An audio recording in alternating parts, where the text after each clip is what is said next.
Hello, Warriors. Let's have a good week. I want to start off with a little bit of a narrative with rates. You know, if you've been following me for the last several weeks, I've been talking about higher yields.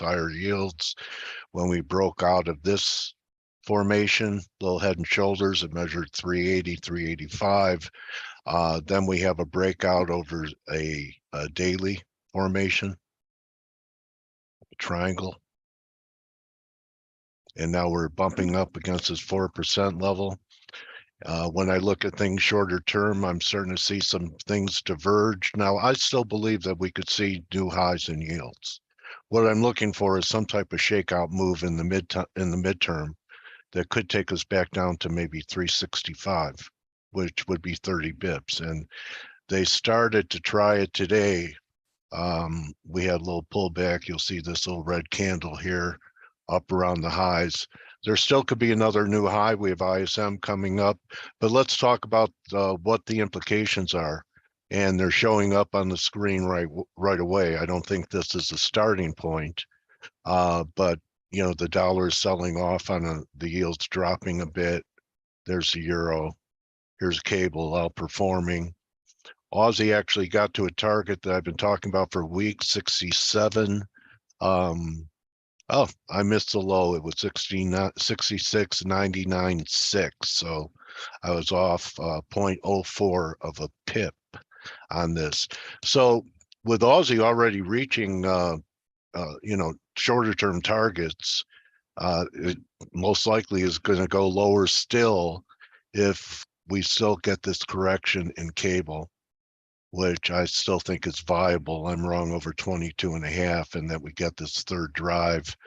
What's going to be real important is going to be this 118 level, which is a prior low. Let me show you what I'm talking about. And the reason cable's acting better is because euro pound still looks pretty negative. Here's euro pound.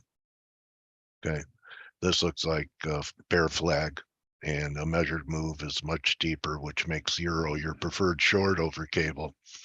But on the cable, when we look at this, say on a daily, the important area is going to be the last real low we had before we rallied back to 24.5, and that's this low right here, and that's 118.40.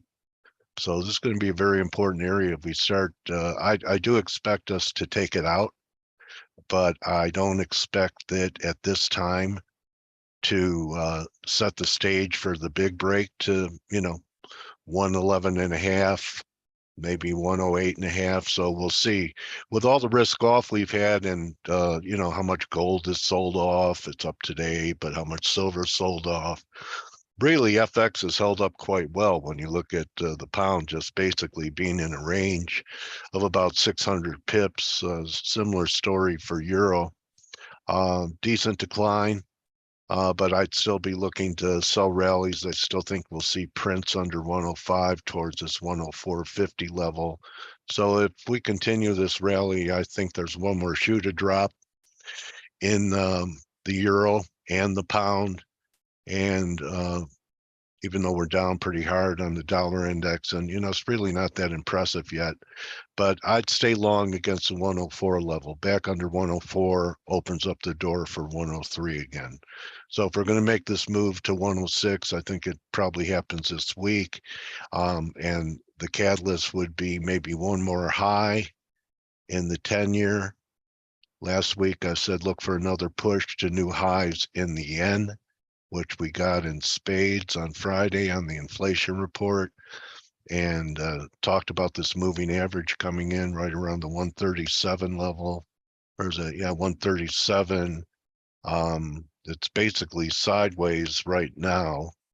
So if yields do turn up for one more high, I'd be looking for shorting opportunities in US dollar yen up around that 136.80, 137 level, because should yields fall to 365, I think you could get a pretty good break in the yen, and possibly even trade all the way back down to where the lows were. Here's your daily. So this could still be construed as, another bear market rally in yen as well. Obviously, the move in the yen has not been as strong as the 10-year. Look at the difference between these dailies. More vertical in the 10-year, but if we get the 10-year to roll over, I expect the yen to do the same. So looking for one more new reflex high, last week's high, and that could have been it was 36.50, I believe. Where were we here? 36.55, 36.51. So 20 pips above the high. I'll be probing it, risking 100 pips. Let's get to gold now. Gold's starting to recover after this real long slog. I still think there's a shot that we head back down towards 1800. We're almost there on the 4-hour chart, almost at 1800. We're starting to diverge right here. And the important thing is the gold silver ratio might head up to 90. That's pretty powerful with no divergences. So that's a pretty strong statement of some weakness in silver. But if we look at it with more of a macro view, you could see that we're fighting our way back all the way back down up to where it was. And on a weekly basis, and you'd be surprised how many silver and gold bears are coming out of the closet that loved it last time, that we could have this as really, 96, 23, that'd be 15, would take it up to, 88 to 90. And then you look at it long term and the bounce really doesn't look that impressive. I'm not looking for us to take this high out, but a failing rally. So keep an eye on the gold silver ratio at about 90. Silver at 2020 is going to be 61.8 back, 2027. So that would, if silver's $20 in big round numbers, while the XAU gold silver ratio is 90, that's going to be a place where I want to get involved. So we'll see what happens down here at the 20 level. I know it still is possible for us to see 19 at 78.6. Many people calling for new lows. We'll see. I think there's a potential for one more new high in the silver. And when we were doing this, everyone said I missed it. And I said, be patient. Even took some short positions up here, said that we'd have a chance to buy it at 21. And here we are. Now I'm just trying to fine tune entries on that. S&Ps went right to the battleground I talked about last week. This 3,900 held the 200-day. And if the call is right about a pullback in yields, this should be the market's chance to shine. And if it doesn't, and we take out the lows from last week, which were 39.42, I was calling for 39.20, close enough for government work, then this market's in trouble, especially closing back under the trend break at 39.20. Let's just take a look at the 2-week signal that we had 2 weeks ago and see what it needs for a continuation. By next Friday, we stand a sell signal unless we're above 40.79.90. So we're still about 75 handles away from this 2-week reversal being negated. So the takeaway is look for one more push in the dollar. Looking to short yen if we get a chance. Back over here at new highs, shorter term up towards 137, the moving average. And gold and silver approaching important buy zones. Taking a look at some of the miners quickly. GDX, I talked about buy zone all the way down to 26, and that's here at 25.97.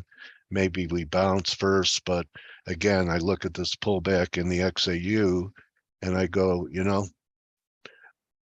this could still just be a correction of this major advance. So I think people's bearishness is premature, and I'm looking for a wave like this from down here. So we'll see what happens around that 26 level. Mike will be with you in an hour and a half.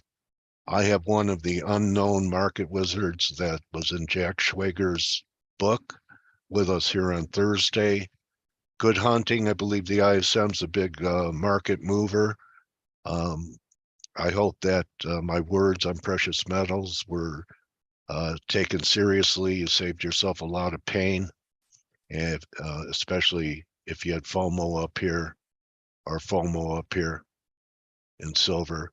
And now we're getting into a level where I'm thinking that things are going to get close to changing. A lot of that will be driven by the 10-year yield having nominal rates or having real rates. So we're still not, the rate is still not above uh, the real rate. We're at 1.5 with 2% inflation. It's still not restrictive. So after this break and pullback, should it occur in yields, don't get me wrong, this is just tactical, what you have to be in this market. I'm not calling this the high in yields. All I'm doing is saying that there are now too many people on this side of the boat for higher yields, just like there were too many people looking for lower yields down here. And we pull back towards this daily moving average of 50 and then make another run. I do think by year end we'll be comfortably above the highs that we had at the 433.5 level. Good luck this week, everybody. Remember, don't enter the trade unless you know where you're wrong, and where that is, have your stop and take partial profits, but also know what you're looking for as far as objectives. And I'll see you tomorrow for the Mike and Dale show. Adios.